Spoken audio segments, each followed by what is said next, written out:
Chambers for a special council public planning meeting. It is Wednesday, October the 26th. Madam Clerk, it's 3 minutes after 7. Do apologize for being late.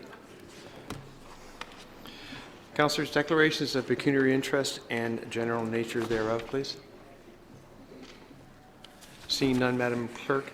Council, I would like to recommend that we, with respect to the agenda, there is a replacement report for item 1, and my suggestion is that we defer item 2, the section 37 bonusing. Mr. Rumuno could to the December public planning meeting. Pardon me, November public planning meeting. So if someone could move, I've got Councillor Maracas and Councillor Perry. All in favor of that? Contrary? That is carried. Thank you. We will start with the public planning meeting, the planning applications. I do have a statement which I read. Welcome to Aurora's public planning meeting. The purpose of this public meeting is to inform the public and obtain public input regarding a draft plan of subdivision and zoning bylaw amendment. No decision will be made tonight on application on the application in item 1. The process that we will follow: the planning staff will outline the purpose of the planning application which is being considered. The applicant will then be given an opportunity to make a presentation and address issues raised in the staff report or public concerns which have already been filed. Following the presentations, members of the public will be invited to offer their comments or concerns with respect to the proposal. We will keep record of those and we'll answer them as makes sense. Once we've heard from the members of the council, members of the public, we will ask members of council if they have any comments or questions with respect to the presentation. We'll then close that portion of the public meeting and move into our item. It should be noted that a comprehensive report will be prepared and presented to a future general committee meeting assessing the merits of the application before us and providing council with a recommendation for consideration.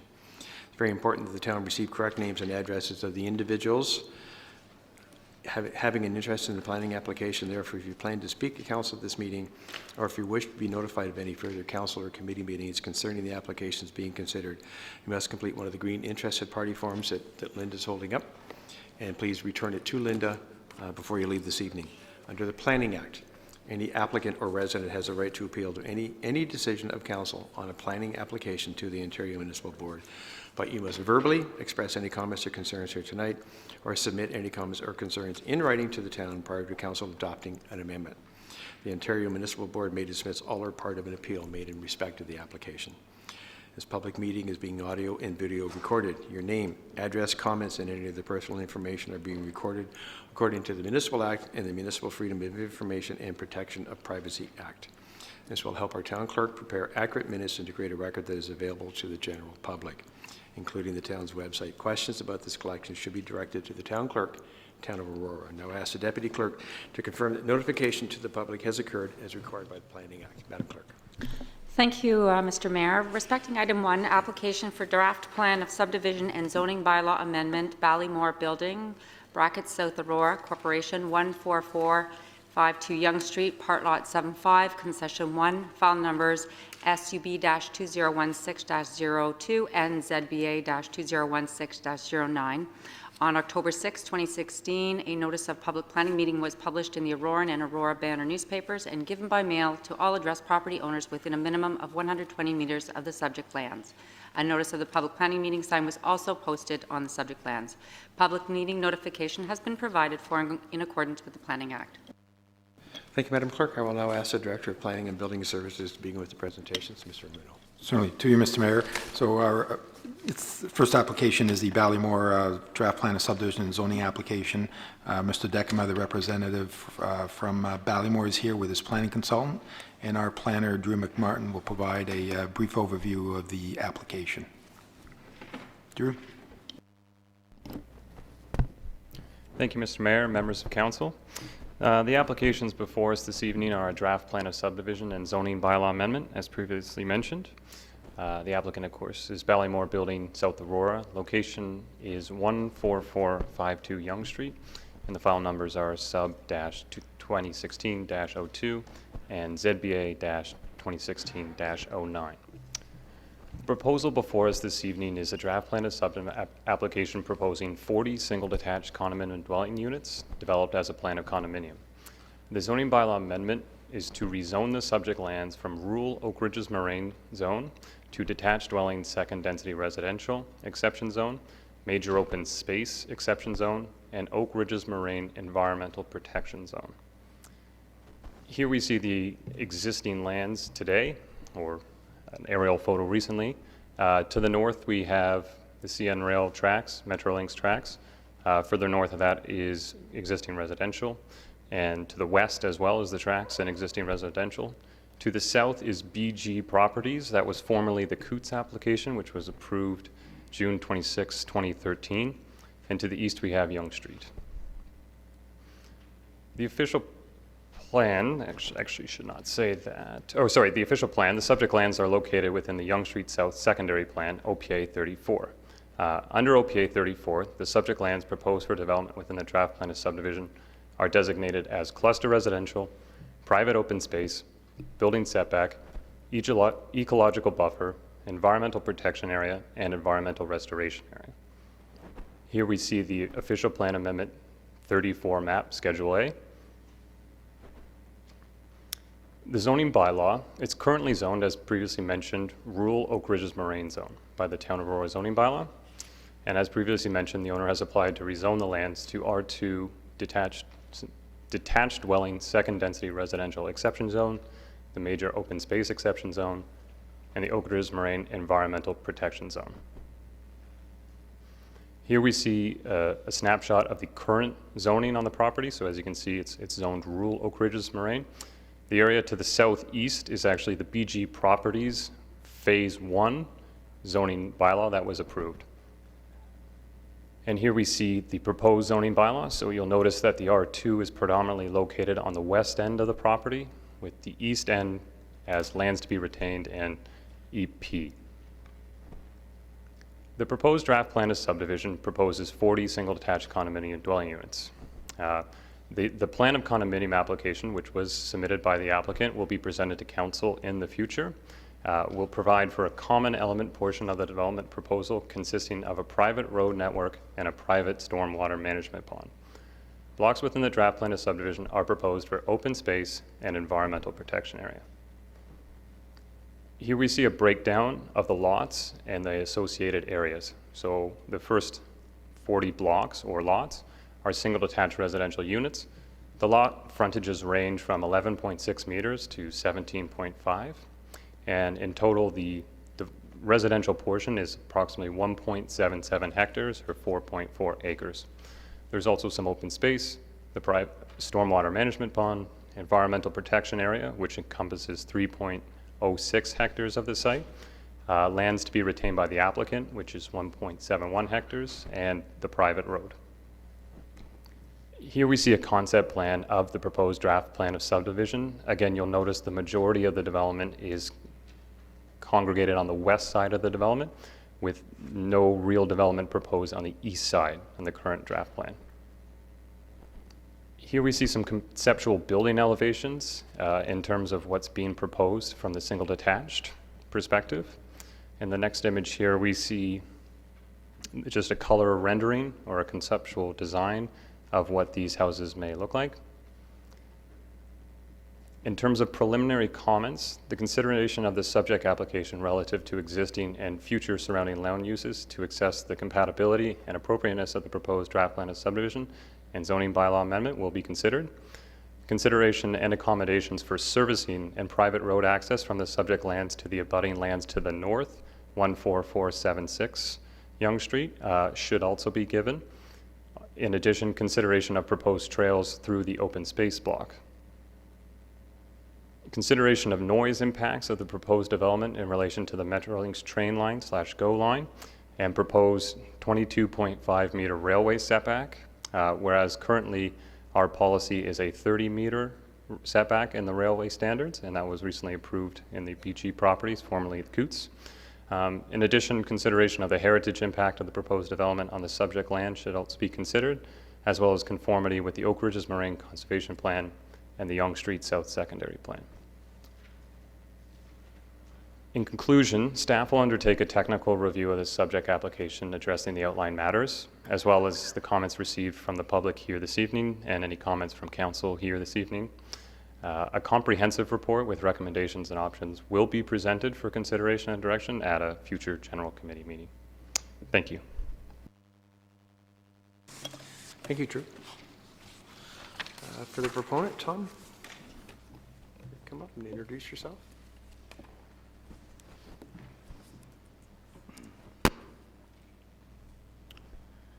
Good evening, Council. My name is Tom Kilpatrick, and I'm from Malone Given Parsons, and I'm representing the applicant Ballymore Building South Aurora Corp.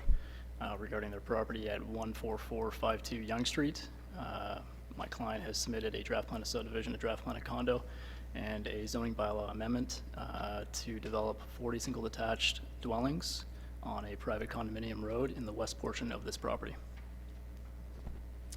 So, control that. Okay, so site context. The property is located north of BG Properties Aurora Inc., which is 195 residential unit draft approved subdivision. Both the subject lands and BG are within the approved Block Plan F, which is in the secondary plan OPA 34. Malone Given Parsons has reviewed the planning policy pertaining to this property, and it is our opinion that we are consistent with the provincial policy statement, comply with provincial plans, and conform to the regional and local plans. So this is the proposed plan of subdivision. As you can see, there is 40 single detached units in the west portion of the property. The frontages of these units is 11.6. The depth ranges in between 32 to 40 meters. The density is 5 units per hectare, and the approximate population is 124 peoples. There is public open space proposed.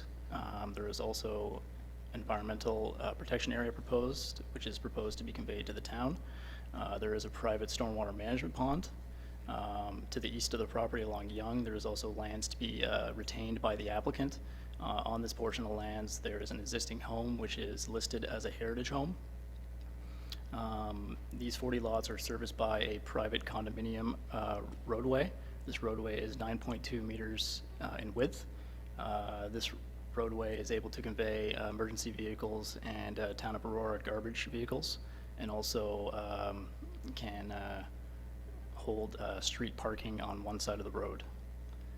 There is proposed trails throughout the public open space and environmental protection lands. One trail is coming up from BG along the rail lines through the stormwater management pond and into the EP area. And also there is a proposed trail along the east property line that goes back into BG and the Pet Cemetery area. Block 41, which is the open space block along the rail line, is proposed to have a berm and noise wall. And also, in regards to the 30-meter building setback, the 22.5 meter open space block, which is along the rail line, and the 7.5 meter rear lot setback equals 30 meters. Therefore, this building or this development conforms.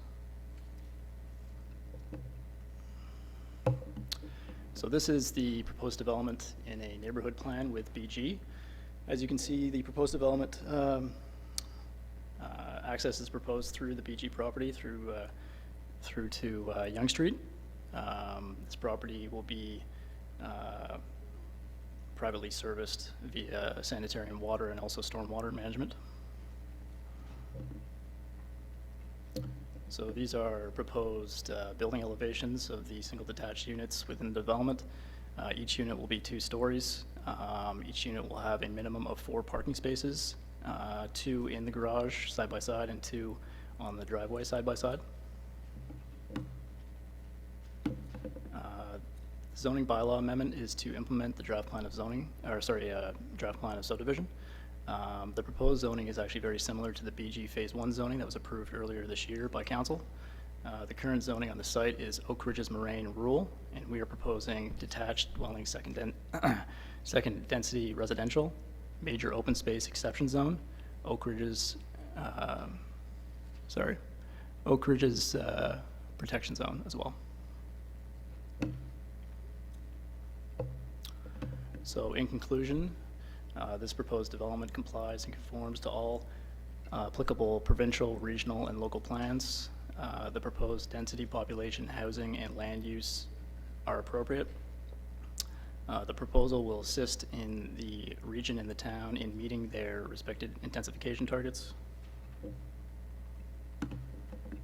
This proposed development is compatible with the surrounding neighborhood.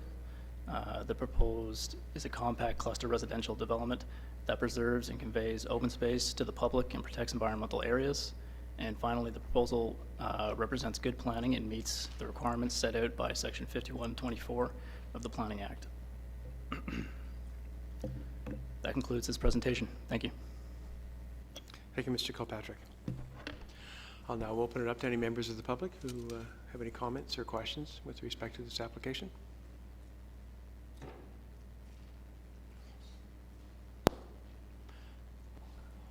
Mr. Wernberg, you know the routine. Good evening. I have a question as to how this development will be connected to the schools that are to the west of the railroad tracks, south of Henderson, over towards Bathurst. I'm seeing sort of conflicting pictures here, or images. In this particular image here, the development to the south, I believe it's called BG. I couldn't follow the quickness of this here, but I see a red line there that goes through the row of houses into the subdivision, but I don't see a provision for an underpass under the railroad in that area where there's a cattle crawl right now. Has been blocked, it has been filled in, but it can readily be opened up. And I would like to know whether it is a planning that you will allow these children to walk to school on the other side of the railroad tracks. Because that is not possible the way you have done this. You will have to bus the kids to schools. It's not a good idea, and that goes for the BG subdivision as well. I do have a image here that has there's a marking of a trail across the railroad tracks. I do not know how, can we show it on here? Maybe I can just put this on here. That the image onto the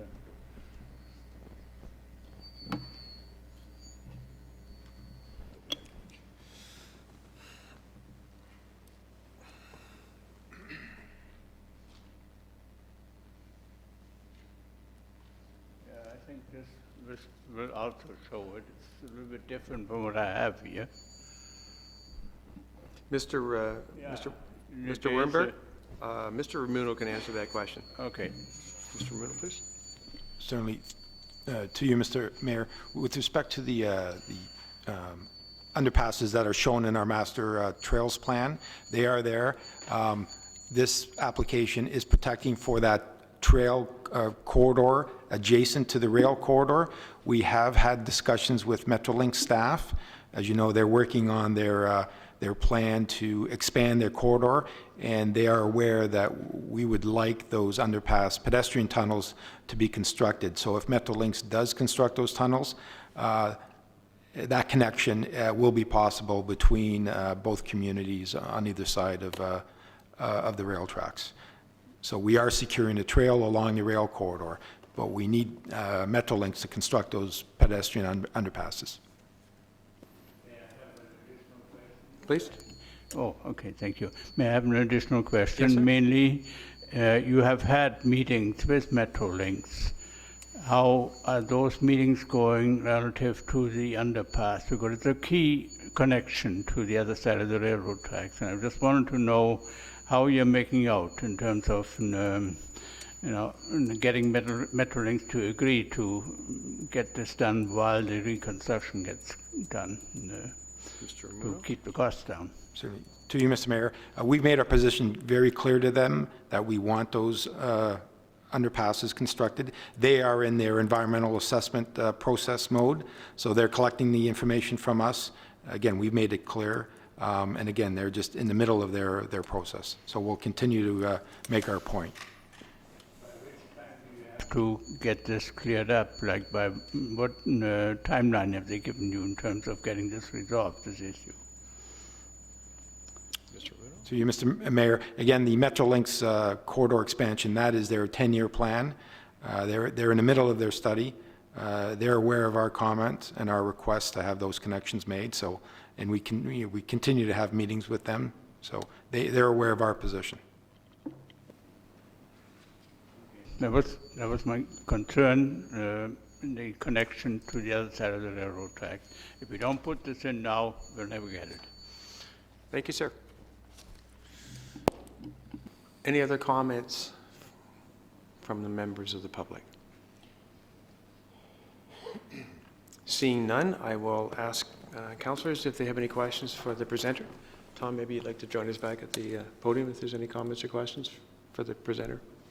Councillor Thompson. I think Councillor Abel and I share the same comment, but could we put back on the screen the site? That's fine, that one. So the property to the east that fronts Yonge Street, you're going to retain that. So that does raise the question that could be subject to a future development application. Is that correct? Mr. Kilpatrick? No, that's not correct. The density that we're using for the 40 lots on the west side covers the entire site, so there is no more density to be used for future development on that retained portion. And you would, I guess if there's a subdivision agreement or so forth, you would sign off on that? Yes, I believe so. Okay, thank you. Yep. Councillor Tom? Thank you. And on that same portion of the plan, that's where the Heritage House is? That's correct. What are the plans for that if you retain the property? The applicant is actually in conversations with the town currently, and I believe it's still being sorted out, discussed. So there's no plans at the current time? No. Thank you. I can direct that question to Mr. Ramuno, too. That would be fine. So to you, Mr. Mayor, with respect to the lands to be retained, part of the proposal on figure 4 would be we would zone, as part of the application, those lands environmental protection area. The central portion is part of a feature, so that will be conveyed to the municipality, similar to what occurred with the BG property to the south, because that forms part of that Central Valley system. The property immediately west of Yonge Street, and again, the applicant is correct. They are maxing out on their density as well. There is a listed property on the just west of Yonge Street. We have met with the applicant, and they are preparing a report and a plan to present to the Heritage Advisory Committee.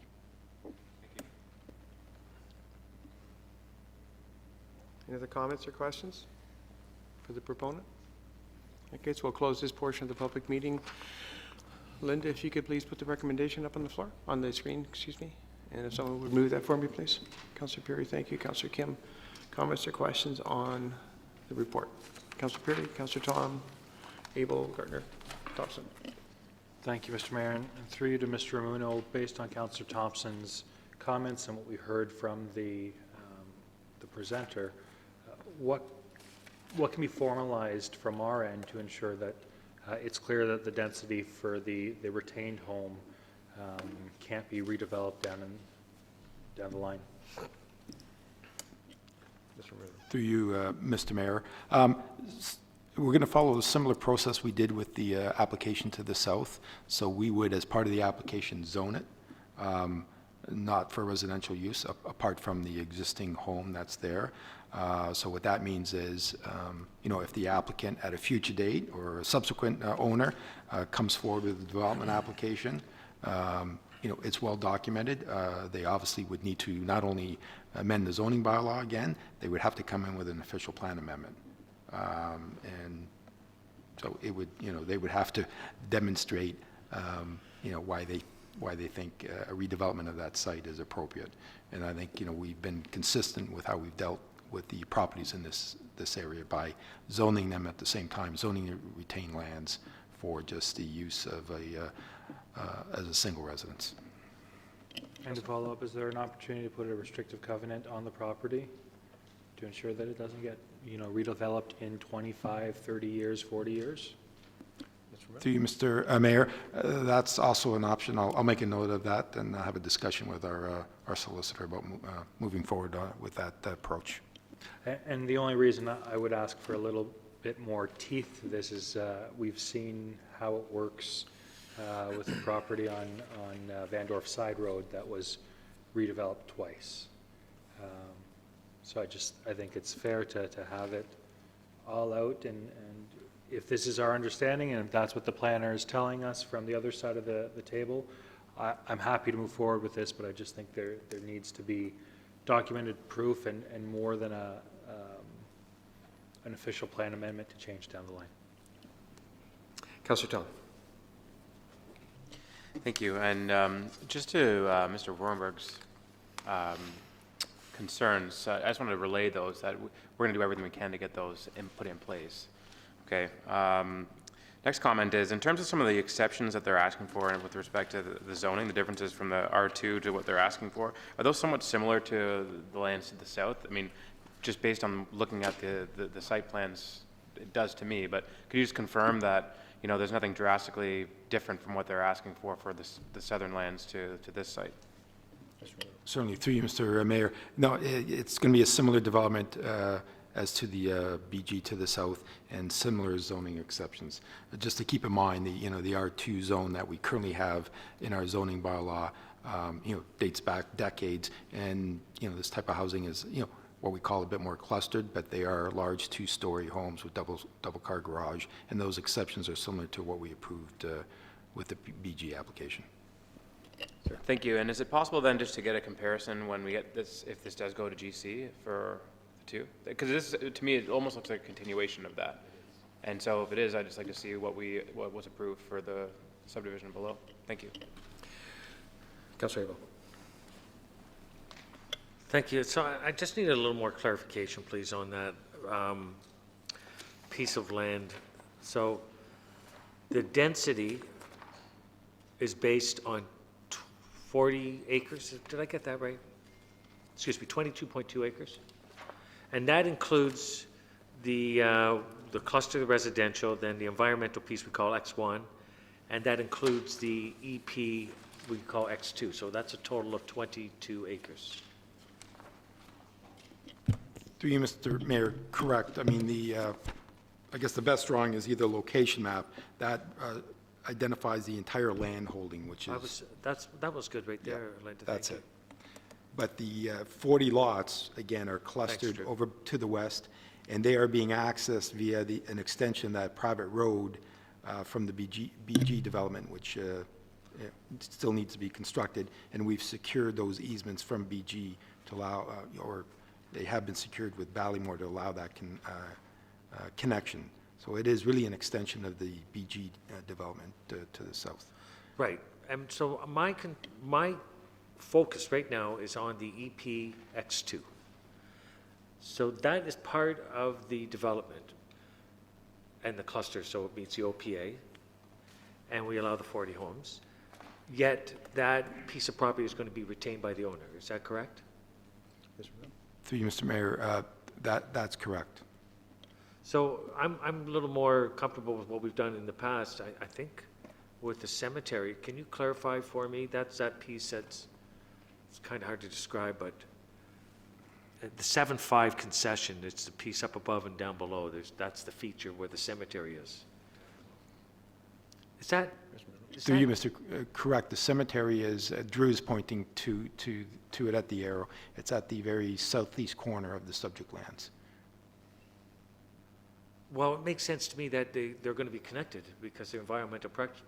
So it's all going to be one piece without a boundary, but for us using it. Did Mr. Coots retain ownership of that cemetery? I think it was called Block F. At one time he did own it, then he conveyed it to us, or? Through you, Mr. Mayor, correct. That central portion was owned by Mr. Coots. It's part of the valley system, and the cemetery were conveyed to the town. Mr. Coots did retain a similar portion over by Yonge Street. I think it's the actual portion just south of what the Ballymore application is going to retain. But that Central Valley feature was conveyed to the town along with the cemetery. So what, my natural question is why wouldn't the applicant convey that EPX2 to the town? Through you, Mr. Mayor, as part of his proposal, he wants to hang on to it. There is an existing structure on it, and there, under the official plan, a portion of it does have a cluster residential designation, but as part of the design, trying to access the balance of that westerly portion, there is a feature in the central part, and that's why really the only developable property is over by the rail track. So he really just wants to hang on to that Yonge Street property to maintain the existing lot, residence as a lot of record. So, all right, so that means it could entertain the idea of partnering with the lot just south of it and then doing something in there.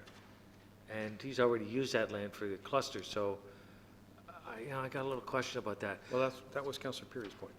Yeah, so, And Mr. Ramuno is going to be checking in with legal in terms of covenant, restricted covenant on title. so my point is that we were going to use that pet cemetery and we have to use access. There's going to be, I forget the word now, land conveyed for a path to loop in and out.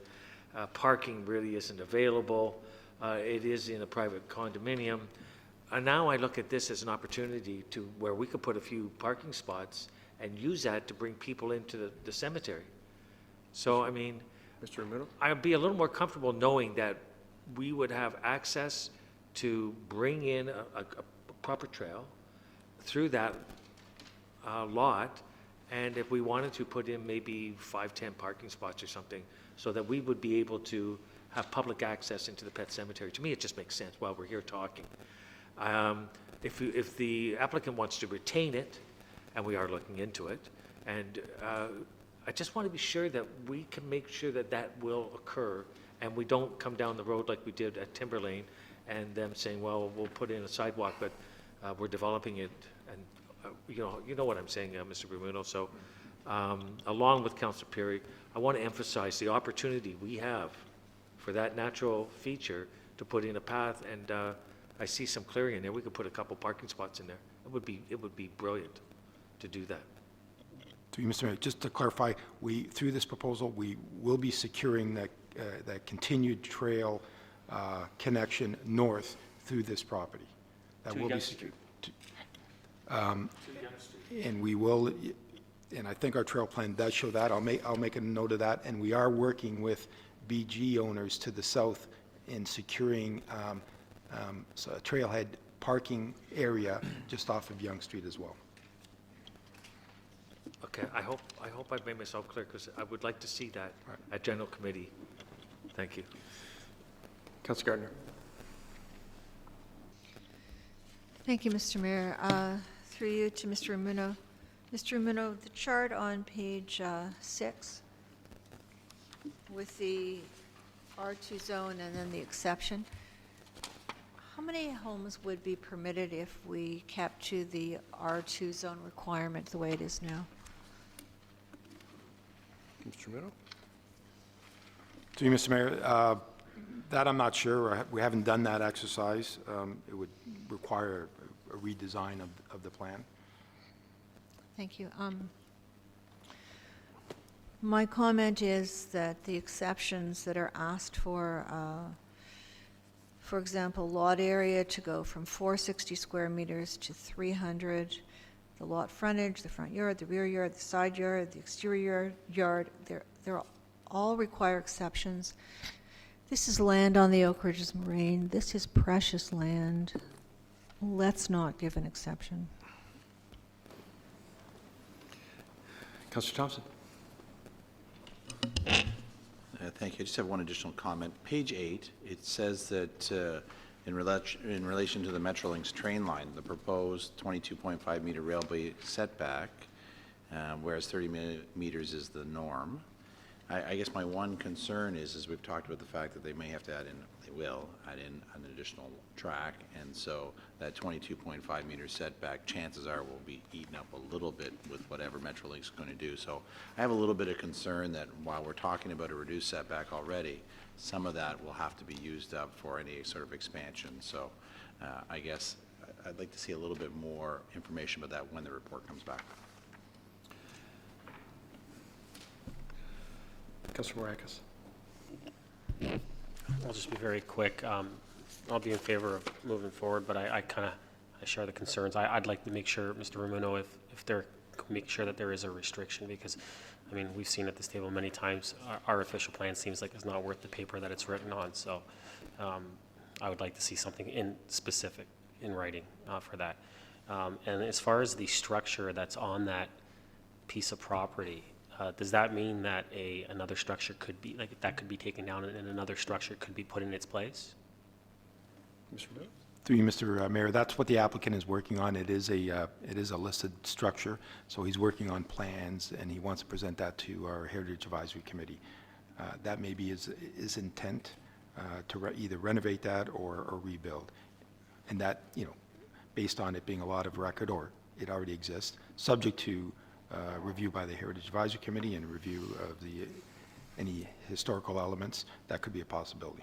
And I guess as a follow-up Just through you, one. Mr. Chair, yeah, is that like a house, or is it what kind of structure is it? It would be just a house, a residential dwelling. Residential? Okay, thank you. Councilor Kim? Thank you, Mr. Mayor. Based on the response that I've heard, I'm fine with moving forward. Just a general question regarding environmental assessments, through you, Mr. Mayor, to Mr. Ramuno. The Phase 1, Phase 2 environmental site assessments, I'm assuming were fine, otherwise we wouldn't have gotten to this point. But for our education, can you confirm how is a environmental site assessment done in a shape like this in terms of the properties?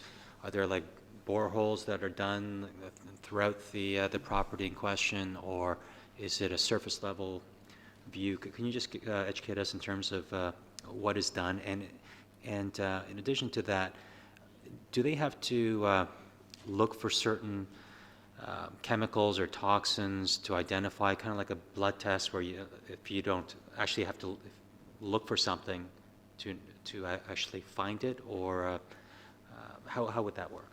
Mr. Moon? Through you, Mr. Mayor, and again, I'm not an expert on the matter, but based on, you know, my experience and what I've seen, and I have reviewed the Phase 1 and Phase 2 for this application. So typically, as part of any application, you know, Phase 1 has to be done, and part of that is really just doing an inventory of the property, understanding what the property was used for historically, looking into that data, and also doing a field inspection to see, you know, what exists, if there are any things that could look like they're contaminants.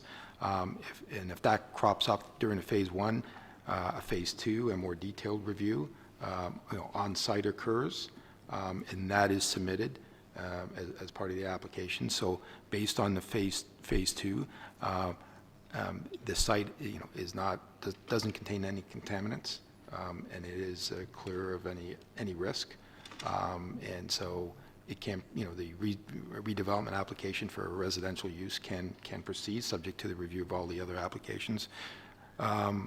Notwithstanding that, I mean, geotechnical, the soil studies have been submitted, as well as all the environmental studies that are required, because it's within the Oak Ridges Marine Settlement Area. Councilor? So based on what you said, Mr. Marino,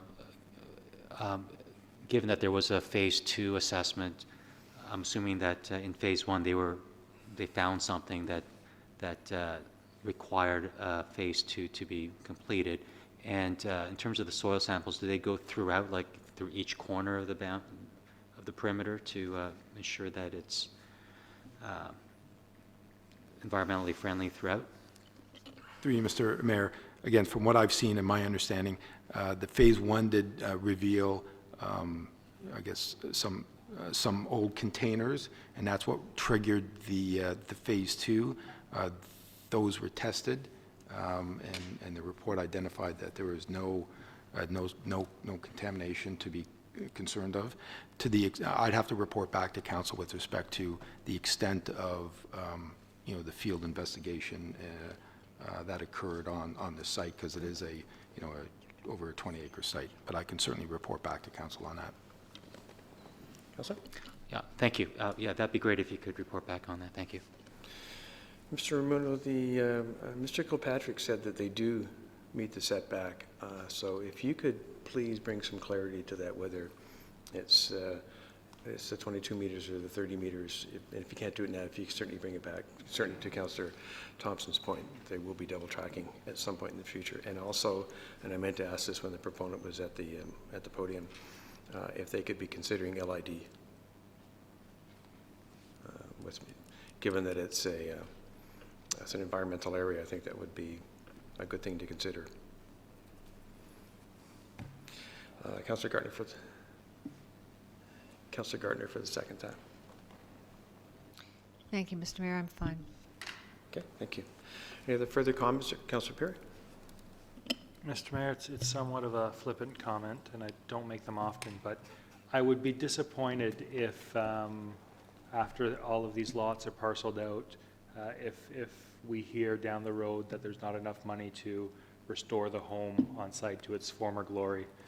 It's an argument that we've heard multiple times, that there's just not enough money to do the work like it needs to be done to restore the home. So my comment is that I hope that if any restoration work needs to take place on this retained home for it to become a viable building, that some funds be allotted to it. Thank you, Councillor. Any other further comments or questions? Okay, so I'll call the vote, please. All in favor? Contrary? That is carried. Thank you very much. Confirming bylaw. Mr. Mayor, just before we do that. Well, we'll do the confirm, and then we'll. Okay, sounds good. I'll move that. Thank you. Second, please. Councillor Thompson. All in favor? Contrary? That's carried. This is our deputy clerk's last night with us here. So I'd just like to ask, or not ask, but thank Patty for all the work she's done over the years. She's been a huge help to all of us. And as she moves forward, I wish her all the best of luck.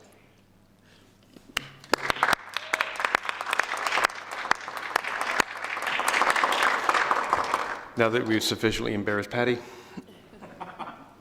thank you very much. Oh, and she's going to be just as tough with the people in Innisfil, I know that. May I please have a motion to adjourn? Councillor Perry, Councillor Tom, all in favor? Contrary? That is carried. Thank you very much. Thank you very much for coming out. Well, I was going to do it, so.